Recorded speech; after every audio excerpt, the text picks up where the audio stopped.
Our next witness is Ms. Dina Dwyer-Owens. She's the chairwoman and CEO of the Dwyer Group. The Dwyer Group is a family-owned business that has grown to a holding company of 6 service-based franchise companies. Ms. Dwyer-Owens is also chairwoman of the board for the International Franchise Association. With more than 10,000 members, IFA represents all aspects of the franchise community. Welcome. Good morning, Chairman Velasquez, Ranking Member Graves, and all the committee members. My name is Dina Dwyer-Owens, and I'm grateful to have the opportunity to speak before you today. And during my statement, I have 3 key points that I'd like to make. Number 1, extending certain elements of the American Recovery and Reinvestment Act of 2009 and Emergency Economic Stabilization Act of 2008, which are helping to strengthen the foundation of our economic recovery. Number 2, enacting legislation to put veterans returning from service overseas into business for themselves. And 3, bolstering the ability of franchisees to obtain the capital necessary to expand their operations, thereby creating more sustainable jobs for the economy. I'm the chairwoman and CEO of the Dwyer Group, franchisor of 6 service industry concepts, including Rainbow International, Mr. Rooter, AirServe, Mr. Electric, Mr. Appliance, and Glass Doctor. Across these brands, the Dwyer Group provides support and opportunity to 1,200 franchisees in the United States and Canada, an additional 300 franchisees in 7 other countries. My father founded the Dwyer Group in 1981 with the intent to build a system of related businesses that would provide high-quality residential and light commercial services. And through the systems, we have enabled thousands of entrepreneurs to own their own small businesses. I also have the privilege of serving as the chairwoman of the International Franchise Association.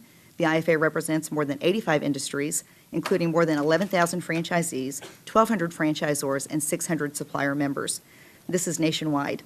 According to the 2008 study conducted by the IFA Educational Foundation, there are more than 900,000 franchise establishments in the U.S., creating 21 million American jobs and generating $2.3 trillion in economic output. Since the economy went into recession, Congress has enacted numerous provisions designed to help small business. The nation is now only starting to see signs of recovery, and those fragile businesses that operate in your communities need these programs to continue. Bonus depreciation and a shortened straight-line cost recovery for qualified leasehold improvements, qualified restaurants, buildings and improvements, and qualified retail improvements provide valuable benefits to franchise businesses. In addition, the Recovery Act added a 15-year schedule for new construction and improvements placed in service in 2009. It's clear that our recovery will not be fully underway in this tax year, and these provisions must be extended beyond 2009. Extending these provisions will entice franchise business owners to reinvest and expand their businesses. This will create a tremendous spillover effect on other industries. Madam Chair and members of the committee, I sincerely hope that Congress can also address the upcoming expiration of the important estate or death tax that's set to expire in 2010. The estate tax has long cost our economy more than the revenue it generates for the federal government.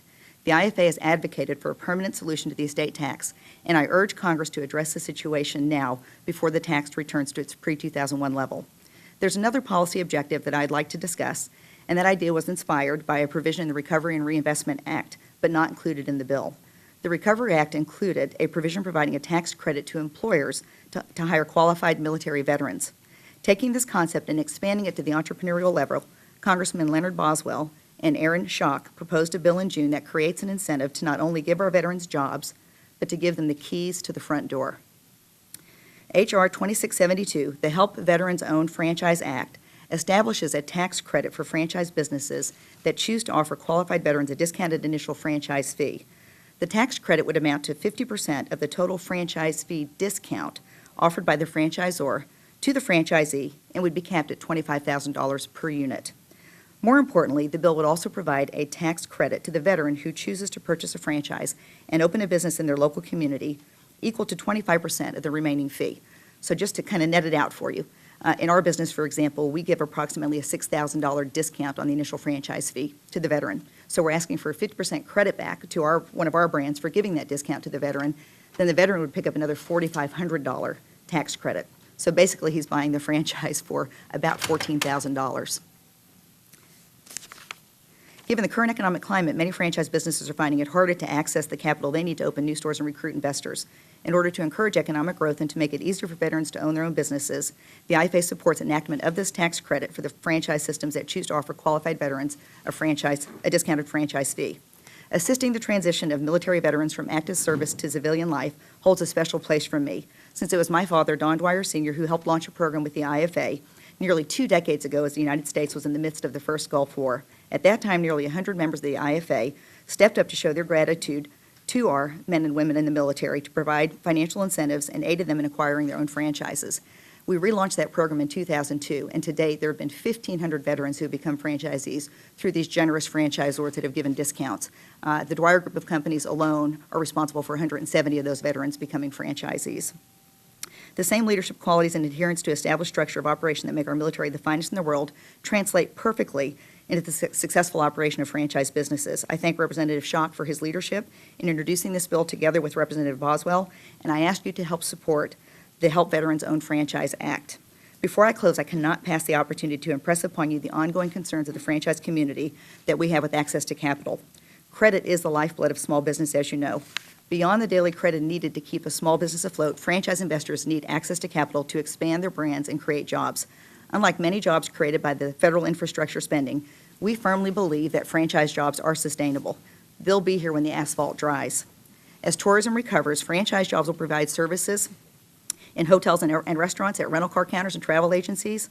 When Americans resume buying and fixing up their homes, franchise jobs will be there to broker the sale, remodel the kitchen. They'll also be there to paint the house and beautify the yard.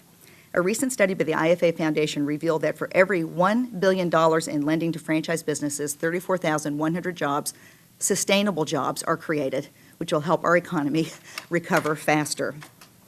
And I'm just about out of time here, but while Congress and the administration have taken important steps to address the challenges of small businesses in assessing credit, franchise businesses and prospective franchise investors with strong credit histories continue to have loan applications denied or delayed. In fact, according to the 2009 Senior Loan Officer Survey conducted by the Federal Reserve, more than one-third of these bankers reported tightening terms for small business loans, while one reported easing terms. These tight standards continue to keep capable and willing franchise business owners on the sidelines. Ms. Congress, Time is I'm done. expired. okay. Thank So you will have an opportunity during the question and answer period to expand Thank you on very any much. idea that you feel hasn't been covered. Okay. Thank you.